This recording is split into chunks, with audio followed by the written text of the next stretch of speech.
Welcome back to chapter wise psychology lectures. Chapter number 14 is about developmental psychology.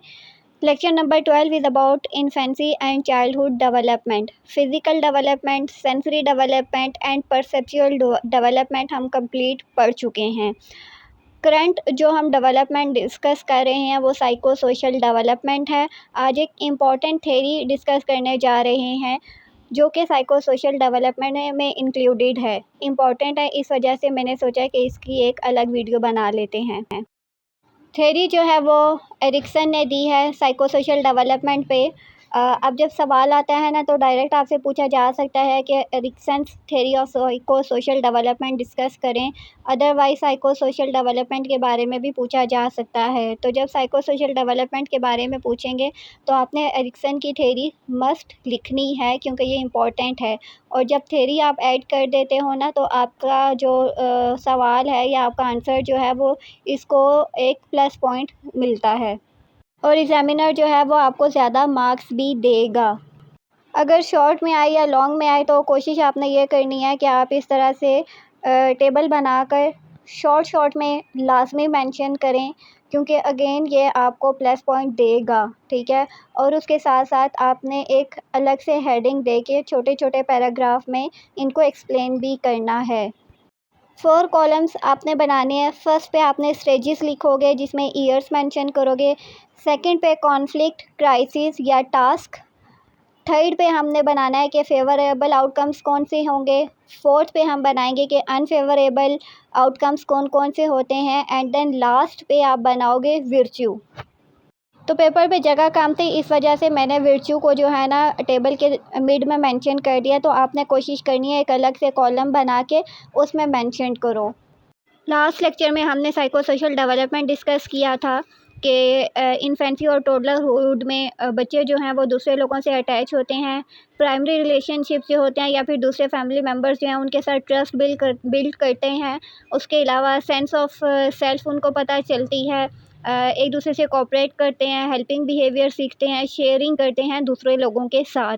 ठीक है. तो अब ये जितनी भी चीज़ें हैं ना इनको एरिक्सन ने स्टेजेस में डिवाइड किया है जो कि 8 स्टेजेस हैं. ठीक है. तो एरिक्सन ने कहा है कि हर स्टेज पे ना इंडिविजुअल पॉजिटिव और नेगेटिव चीज़ें फेस करता है और जैसे जैसे हम बड़े होते जाते हैं कोई ना कोई प्रॉब्लम जो है वो हमारी लाइफ में आता रहता है. या तो हम उसको रिजॉल्व कर लेते हैं या फिर हम वहाँ पे स्टक हो जाते हैं. तो जिन लोगों की हेल्दी पर्सनैलिटी होती है उनकी लाइफ में जब कोई क्राइसिस आता है, टास्क आता है तो वो उसको ईज़िली कंप्लीट कर लेते हैं, फेस कर लेते हैं. लेकिन जिन लोगों की अनहेल्दी पर्सनैलिटी होती है वो इन चीज़ों को फेस नहीं कर पाते. तो जब इन चीज़ों को वो फेस नहीं कर पाते तो एज अ रिज़ल्ट उनकी पर्सनैलिटी में नेगेटिव एस्पेक्ट्स जो हैं या नेगेटिव ट्रेट्स आ जाते हैं. फर्स्ट स्टेज जो है वो फर्स्ट ईयर होता है. कॉन्फ्लिक्ट, क्राइसिस या टास्क, इसमें क्या होते हैं ट्रस्ट वर्सेस मिसट्रस्ट. जिस तरह हमने पढ़ा हेल्दी पर्सनैलिटी होगी तो वो दूसरों पे ट्रस्ट करेगी, अनहेल्दी पर्सनैलिटी होगी तो मिसट्रस्ट होगा या ट्रस्ट इश्यूज़ होंगे. आउटकम की बात करें, फेवरेबल आउटकम में क्या होता है faith in environment and future. और अनफेवरेबल कंडीशन क्या होगी, सस्पिशियस होगा और फियर ऑफ फ्यूचर होगा. अब अगर आपने लास्ट लेक्चर्स मेरे अटेंड किए होंगे तो आपको आपके माइंड में सारी चीज़ें जो हैं वो रिवाइज़ हो जाएंगी कि हमने कहा था कि बच्चे की नीड्स होती हैं जिस तरह हंगर है, स्लीप है और इसके अलावा टॉयलेट वगैरह है. जब ये उसकी नीड्स आती हैं तो वो उसकी कोशिश होती है कि फ़ौरन से फुलफ़िल हो जाएं. जब वो फ़ौरन से फुलफ़िल हो जाता है तो बच्चा जो है वो रोना बंद कर देता है. लेकिन अगर उसकी ये नीड्स पूरी ना हो तो बच्चा जो है और ज़्यादा रोता है और एज अ रिज़ल्ट उसकी पर्सनैलिटी में जो है वो नेगेटिव आउटकम्स आते हैं. मदर के साथ उसका ट्रस्ट डेवलप नहीं होता, मदर के साथ फिर वो इंटरेक्ट नहीं करता.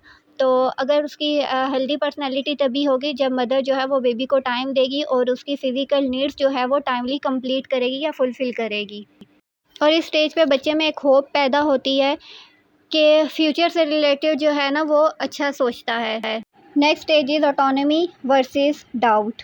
ठीक है. आउटकम फेवरेबल क्या होगा, इंडिविजुअल जो है सेल्फ कंट्रोल सीखता है. और अनफेवरेबल आउटकम क्या होगा, शेम एंड सेल्फ डाउट. ठीक है. जबकि वर्च्यू की बात करें तो यहाँ पे क्या होती है, विल. अब इस स्टेज पे इंडिविजुअल जो है वो डिसीजन मेकिंग सीखता है या अपनी लाइफ के डिसीजंस लेता है. जब डिसीजंस लेता है, डिसीजन सही होते हैं तो इंडिपेंडेंट होता है इंडिविजुअल और फ्री होता है। जबकि अगर वो लाइफ के डिसीजन सही ना ले सके तो इस स्टेज पे उसके अंदर एक डाउट या शेम वाली फीलिंग्स जो है ना वो डेवलप हो जाती है।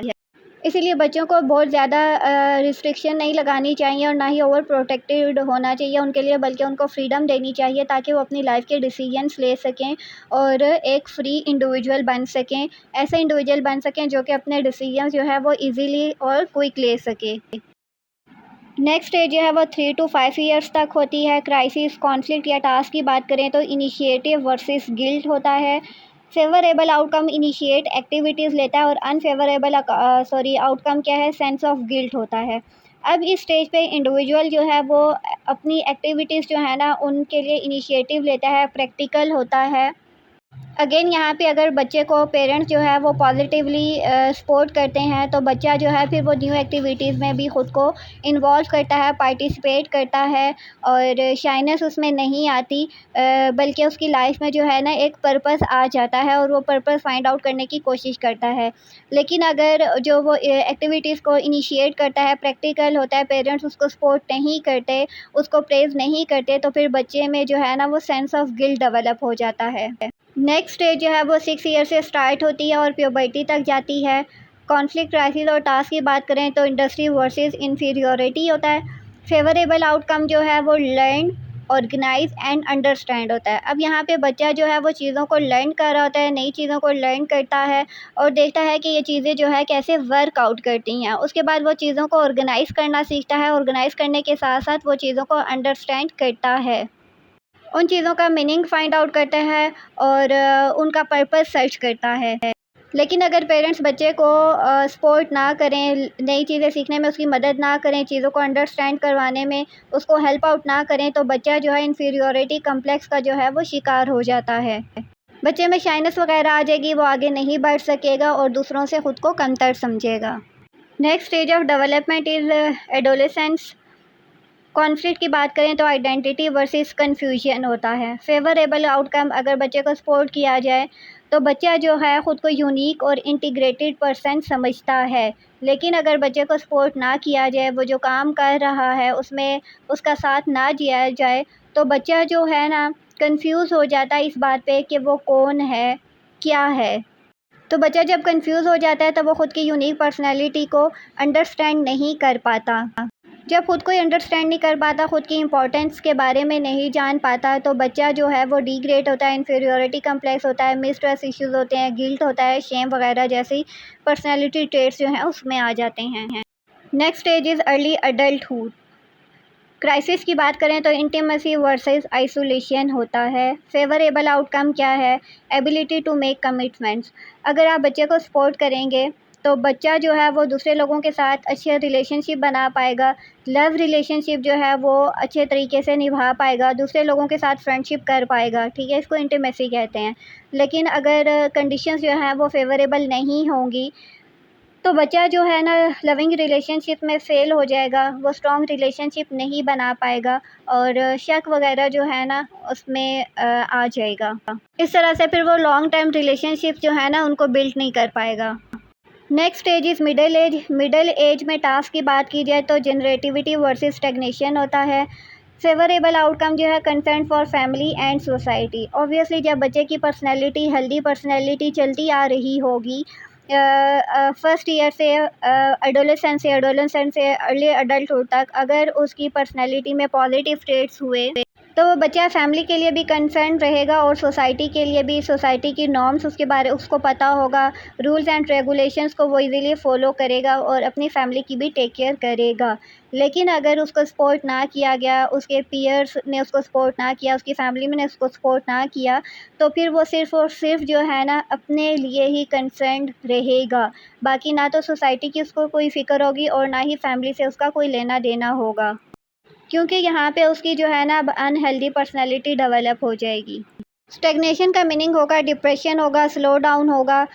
तो जब बच्चे की अनहेल्दी पर्सनैलिटी आगे मूव ऑन नहीं कर पा रहा, फैमिली के लिए कंसर्न नहीं है, सोसाइटी के लिए कंसर्न नहीं है, तो वो डिप्रेशन लेवल में चला जाएगा या डिप्रेशन की तरफ मूव ऑन करेगा और बहुत से साइकोलॉजिकल डिसऑर्डर्स जो हैं वो डेवलप हो सकते हैं।